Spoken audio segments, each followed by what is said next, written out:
शांति।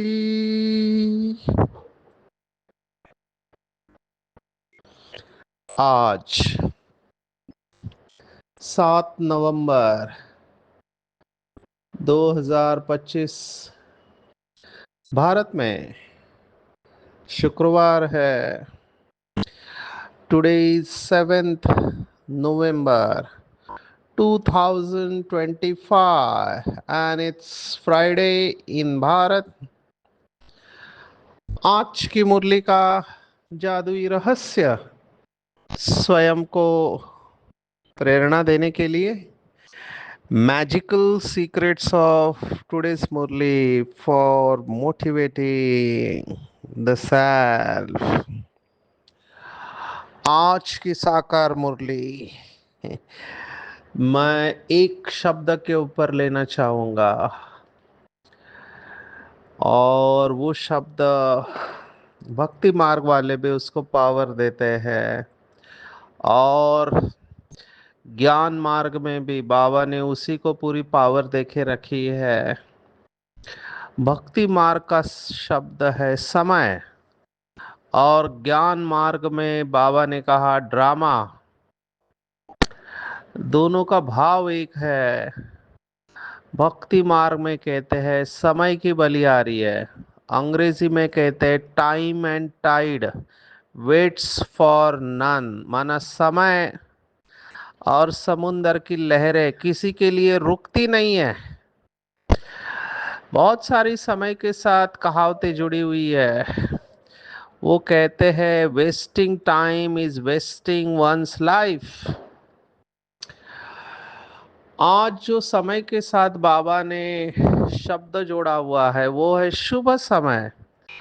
मुझे ये शब्द बहुत आकर्षित किया, तो इस शुभ समय के गहराई में हम जाएंगे, क्योंकि जैसे ही आपने शुभ कहा तो जैसे ही दिन कहा तो रात हो जाती है, रात ऑटोमेटिकली आता है। सुख बोला तो दुख हो जाता है, खाई बोलते ही पहाड़ भी आ जाते हैं। Where there is a peak there is a valley. तो शुभ समय बाबा ने कहा संगम युग का सर्वोत्तम बनने का शुभ समय है।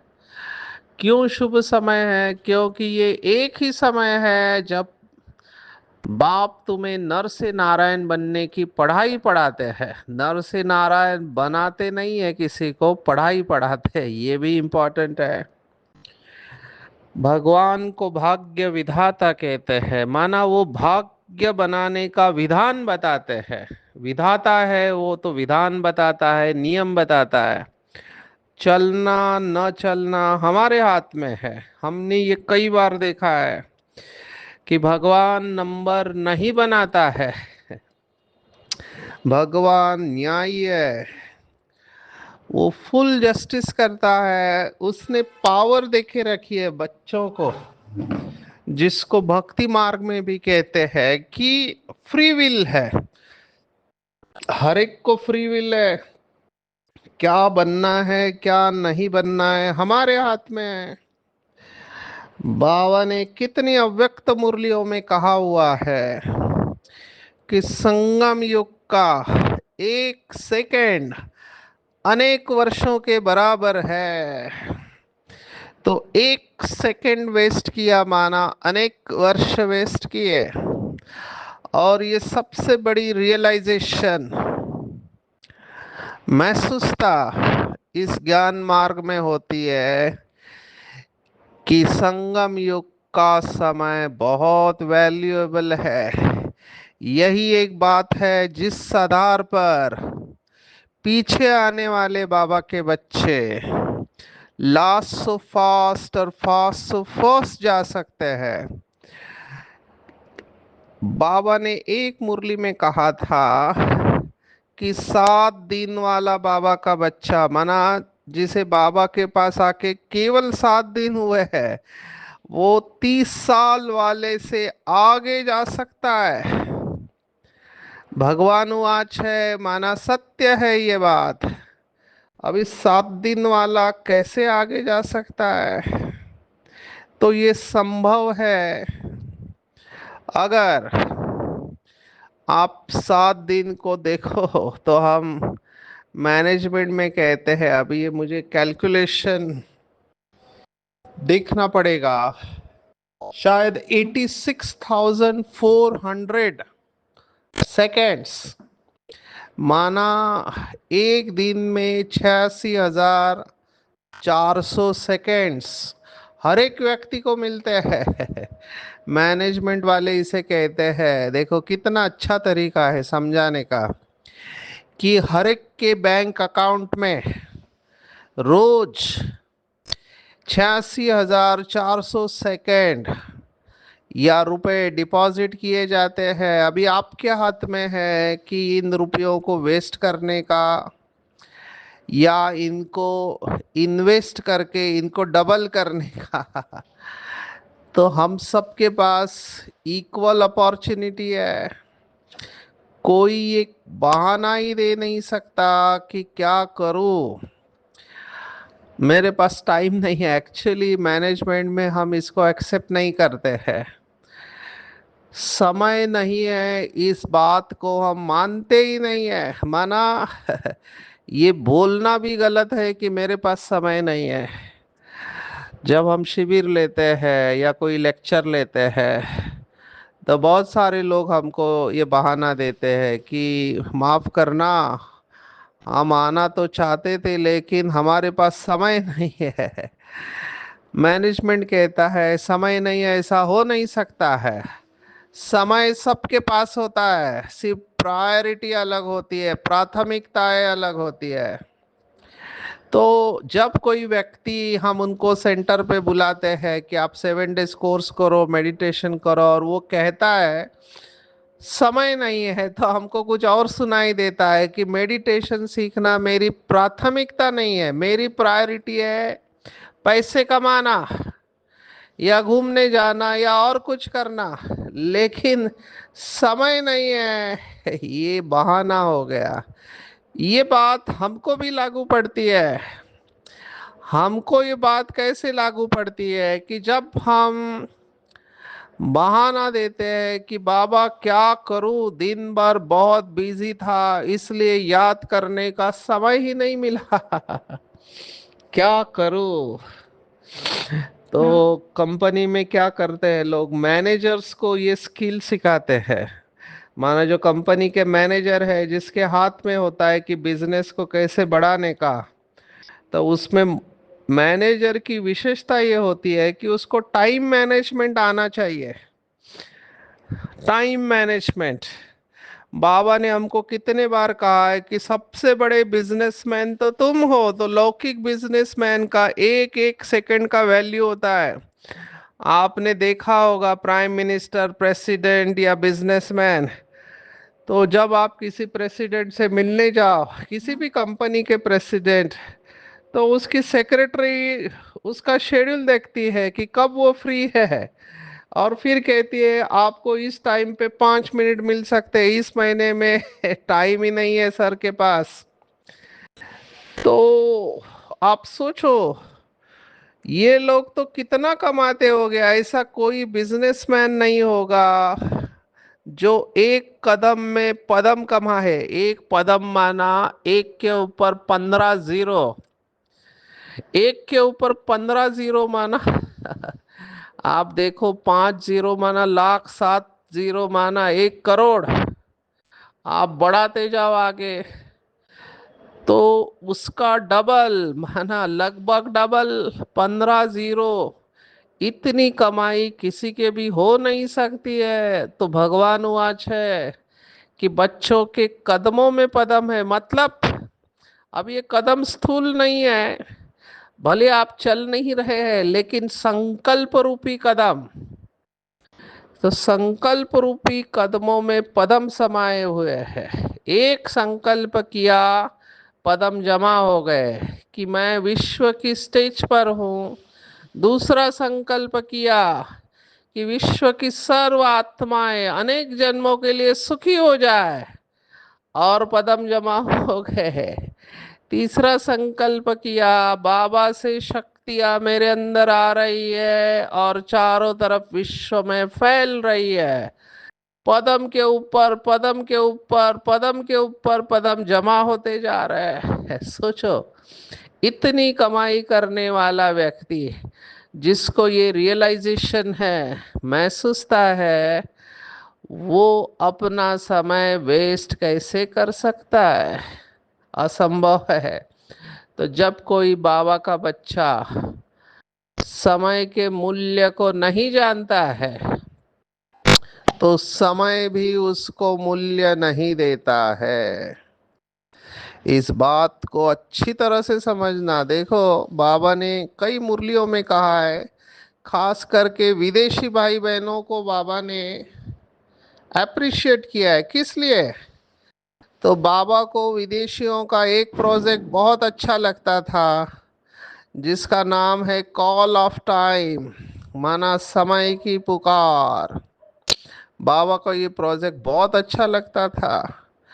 देखो, पूरा अध्यात्म, अगर आप मुझे सार पूछो तीव्र पुरुषार्थ का, तो तीव्र पुरुषार्थ का सार है जो मम्मा का स्लोगन था, हर घड़ी अंतिम घड़ी है। हर घड़ी ऐसे जीना चाहिए कि अभी मेरा शरीर छूटने वाला है, तो 100% आप देंगे, 100%। तो ये बात हमेशा समझना है कि कभी भी अंतिम समय आ सकता है। पूरे कल्प की कमाई का समय है, और इससे ज्यादा शुभ समय और हो नहीं सकता। अभी मैं आ रहा हूं मुख्य विषय के ऊपर। दुनिया में बहुत लोग हैं, मैंने तो पॉलिटिशियंस को देखा है, लौकिक में भी देखा है, वो मुहूर्त ढूंढते रहते हैं। कौन सा मुहूर्त? शादी के लिए, नए घर के लिए, कोई भी अच्छा काम करना है, नया काम, तो मुहूर्त ढूंढते रहते हैं। कहते हैं ये मुहूर्त अच्छा है। अभी थोड़ा इसके ऊपर चिंतन करेंगे।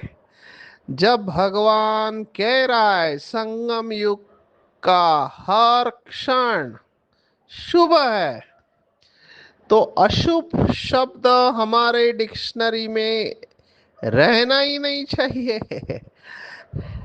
क्योंकि दुनिया में मानते हैं कि शुभ और अशुभ ऐसा समय होता है।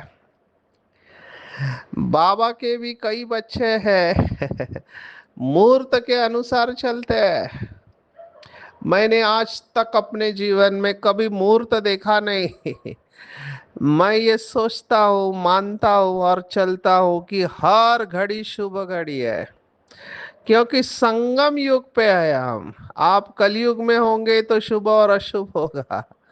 मेरे हिसाब से हर घड़ी शुभ घड़ी है। अभी देखो, लोग कई सारे दिनों को अवॉइड करते हैं भक्ति मार्ग में, जैसे अमावस्या, तो काली रात होती है, तो कहते हैं इस रात में बाहर नहीं निकलना चाहिए। बहुत सारी बातें होती है। मैं आपको कितने अनुभव सुनाऊं इसके ऊपर। देखो, ड्रामा प्लान अनुसार जब ये आत्मा ग्लोबल हॉस्पिटल माउंट आबू में ड्यूटी देती थी, तो रात का समय नाइट ड्यूटी होती थी। बहुत सारे अनुभव है, मैं कई सारी बातें सुना नहीं सकता हूँ, क्योंकि गुड़ बातें हैं, विश्वास न होने जैसी बातें हैं। ये बात तो हम स्वीकार करते हैं, क्योंकि भगवान ने भी कहा हुआ है कि रात को 10 बजे के बाद 12 बजे तक का समय भगवान ने कहा हुआ है, क्योंकि निगेटिविटी होती है, सभी विकारी काम इस समय पर होते हैं। इसलिए बाबा के बच्चों को श्रीमत है कि जल्दी सोना चाहिए और जल्दी उठना चाहिए। लेकिन मेरा अनुभव ये कहता है, अभी हम नाइट ड्यूटी पर बाबा की याद में, क्योंकि उस समय हॉस्पिटल में ज़्यादा बेड नहीं थे, छोटा हॉस्पिटल था, तो रिलेटिवली मुंबई जैसा बिजी नहीं था, तो बाबा की याद में ही चलते थे। माना हमारी तो भट्टी होती थी नाइट में। जिन बाबा के बच्चों ने रात भर जाग के भट्टी की है लगन से, माना एकाग्रता से, लगन से और नशे के साथ, उनको पता है रात का टाइम कितना अच्छा होता है तपस्या करने के लिए, लेकिन नेक्स्ट डे आपको रेस्ट करना पड़ता है। अभी ये लगातार लंबे समय तक नाइट ड्यूटी करने से शरीर के ऊपर असर डेफिनेटली आता है। तो मैं सबको ये नहीं कह रहा हूं, लेकिन मैं समय की बात कह रहा था कि संगम योग पर कोई भी मुहूर्त अशुभ हो नहीं सकता है, हर मुहूर्त शुभ है।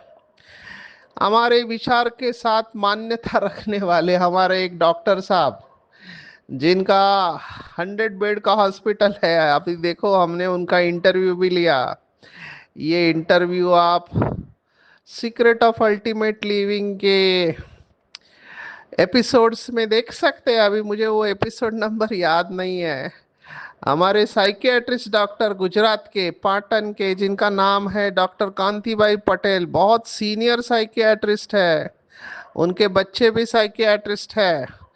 तो उन्होंने सुनाया था कि उनको जब यह हॉस्पिटल के लिए मुहूर्त ढूंढना था, तो उन्होंने कौन सा मुहूर्त ढूंढा, तो रात को 12 बजे।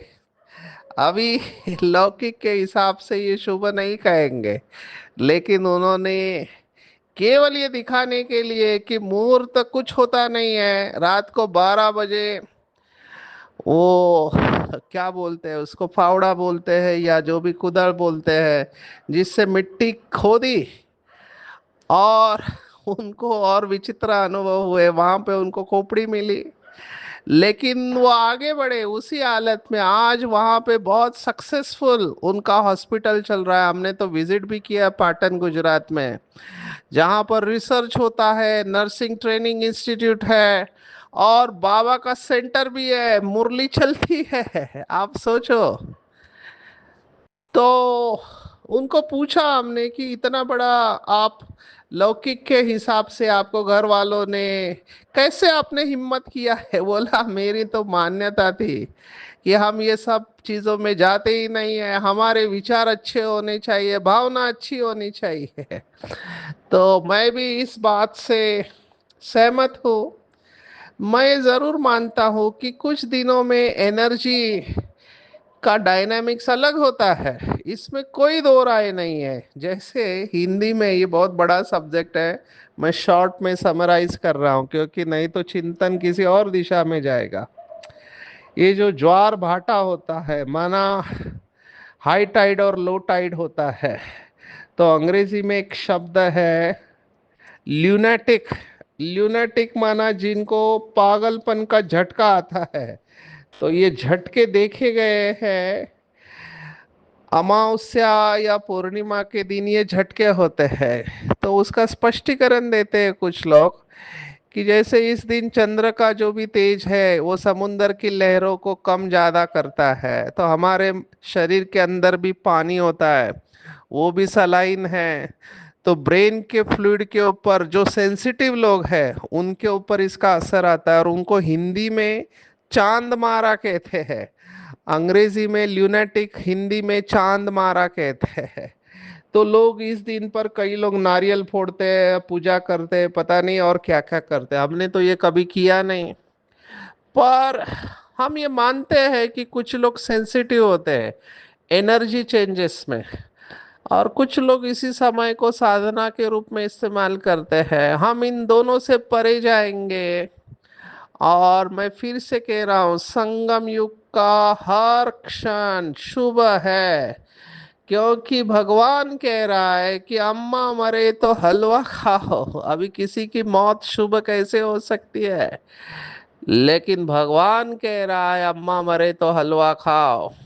और आज की मुरली में बाबा ने ऐसी ऐसी आत्मा को याद किया है शांताबेन, उनके अम्मा का शायद शरीर छूटा था, मुझे ये हिस्ट्री याद नहीं है, पुराने जानते होंगे। तो बच्ची ने जाकर उनको समझाया, तुम रोते क्यों हो? उसने तो जाकर दूसरा शरीर लिया, रोने से लौट थोड़ी ही आएगी। बख्तावर थोड़े ही रोते हैं। तो वो वहां सबका रोना बंद कराए समझाने लगी। तो बाबा ने देखो उस आत्मा को अप्रिशिएट किया है। नहीं तो इस समय लोग दुखी होते हैं, और बाबा कंसिस्टेंटली लगातार सभी मुरलियों में एक ही बात कह रहा है, अलग अलग शब्दों को इस्तेमाल करके, कि दुख की लहर भगवान के बच्चों में आनी ही नहीं चाहिए। दुख की लहर आनी ही नहीं चाहिए। भगवान मिला है, सर्वशक्तिवान मिला है, जन्म जन्मांतर की भक्ति का फल मिला है, तो रोने की दरकार ही नहीं है। तो इसके ऊपर चिंतन करेंगे, क्या हम भी इन भक्ति मार्ग की मान्यताओं में आज भी फंसे हुए हैं, जबकि भगवान हमारी अंधश्रद्धा को दूर कर रहा है। मैं अपना अनुभव सुना रहा हूं, देखो मैं किसी की बात को गलत है ऐसे नहीं कह रहा हूं। डेफिनेटली दिन के अंदर कुछ ऐसा समय होता है, क्योंकि ये भी एक साइंस होना चाहिए, कि जिस समय एनर्जी बहुत अच्छी होती है, और कई बार ऐसा समय होता है कि एनर्जी लो फ्रीक्वेंसी पर चलती है। तो बाबा हमेशा कहता है अमृत वेला या नुमा शाम, ये दोनों समय ध्यान के लिए अच्छे हैं। तो इनडायरेक्टली बाबा इस बात को मान रहा है कि ये दोनों समय पे आपको ध्यान करना चाहिए। इसका मतलब वो शुभ है। लेकिन जो एडवांस योगी होते हैं उनके लिए हर समय शुभ है, हर समय शुभ है। जो बिगिनर्स है उनको इस समय का फायदा उठाना चाहिए, लेकिन हैविंग सेड दिस, हमको इसके आगे जाना चाहिए। जैसे मैं कई बार क्लास में ये प्रश्न पूछता हूँ कि बताइए कि ड्रामा शक्तिशाली है या हम शक्तिशाली है, तो सभी कहते हैं ड्रामा शक्तिशाली है, क्योंकि भगवान खुद मुरली में कहता है कि मैं भी ड्रामा के बंधन में हूँ। फिर मैं दूसरा प्रश्न पूछता हूँ, ड्रामा को आप चला रहे हैं या ड्रामा आपको चला रहा है? अब ये ट्रिकी क्वेश्चन है। ड्रामा को आप चला रहे हैं तो आप पावरफुल हो गए, और ड्रामा आपको चला रहा है तो ड्रामा पावरफुल हो गया। मैं हमेशा मास्टर रचयिता की स्टेज में रहता हूँ, क्योंकि जब हम मास्टर रचयिता है तब हम ड्रामा को क्रिएट कर रहे होते हैं। ड्रामा भी समय ही है, क्योंकि फुल पावर्स बाबा ने ड्रामा को दी हुई है, और ड्रामा हम क्रिएट करते हैं। तो हम ड्रामा के अधीन न होकर अधिकारी बनकर ड्रामा को क्रिएट करेंगे। अभी इसको थोड़ा अच्छी तरह से समझना है।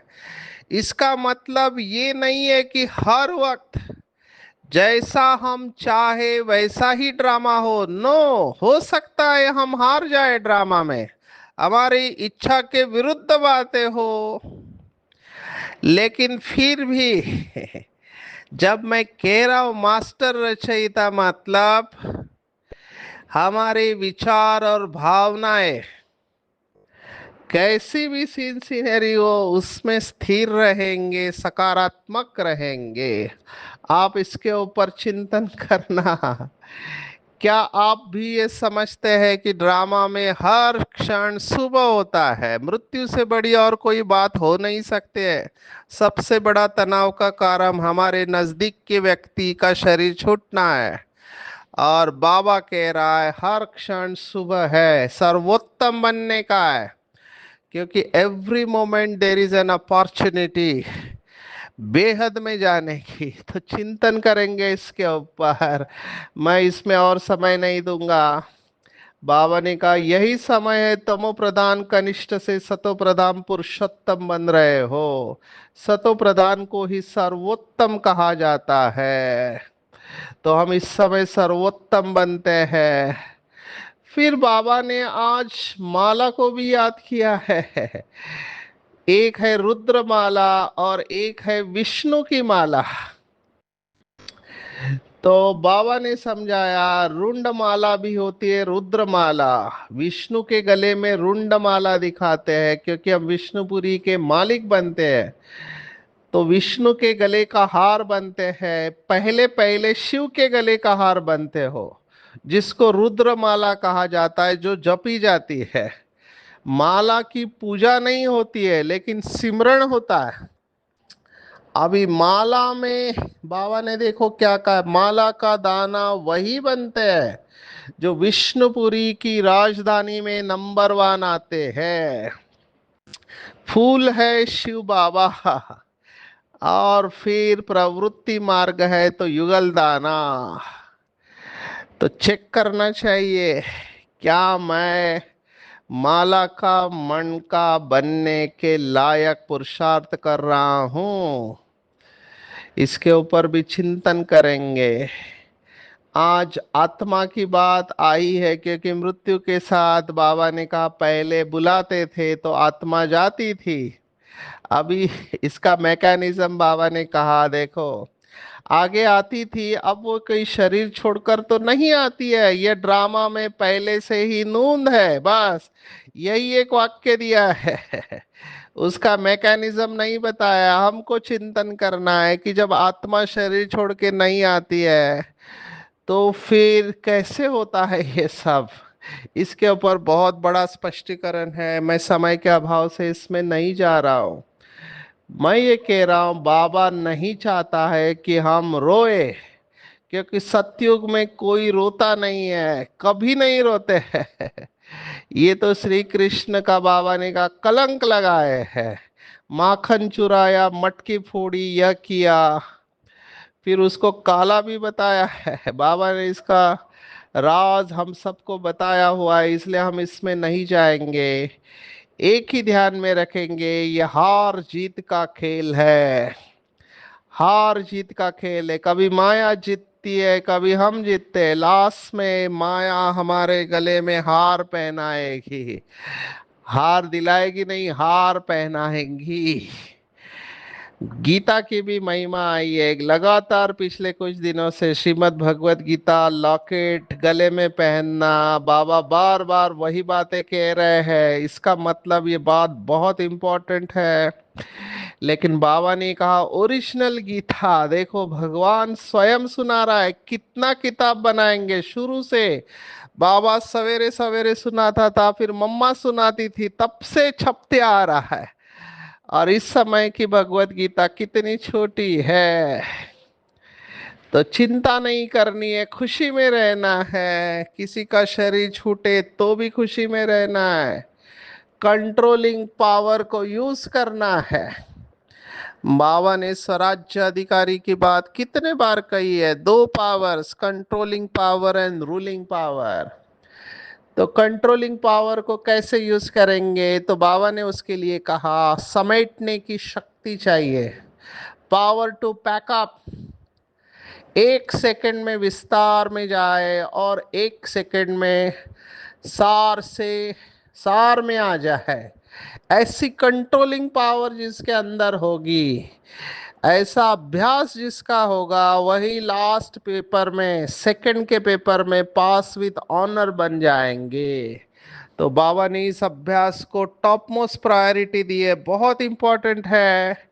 अभी अभी शरीर में आना, अभी अभी शरीर से न्यारे हो जाना, ये पेपर हमको पास विथ ऑनर बनाएगा। इसके लिए बचपन के जो खेल है वो समाप्त करने हैं, मैच्योर होना है, वानप्रस्थ स्थिति माना वाणी से परे स्थिति का अनुभव करना है।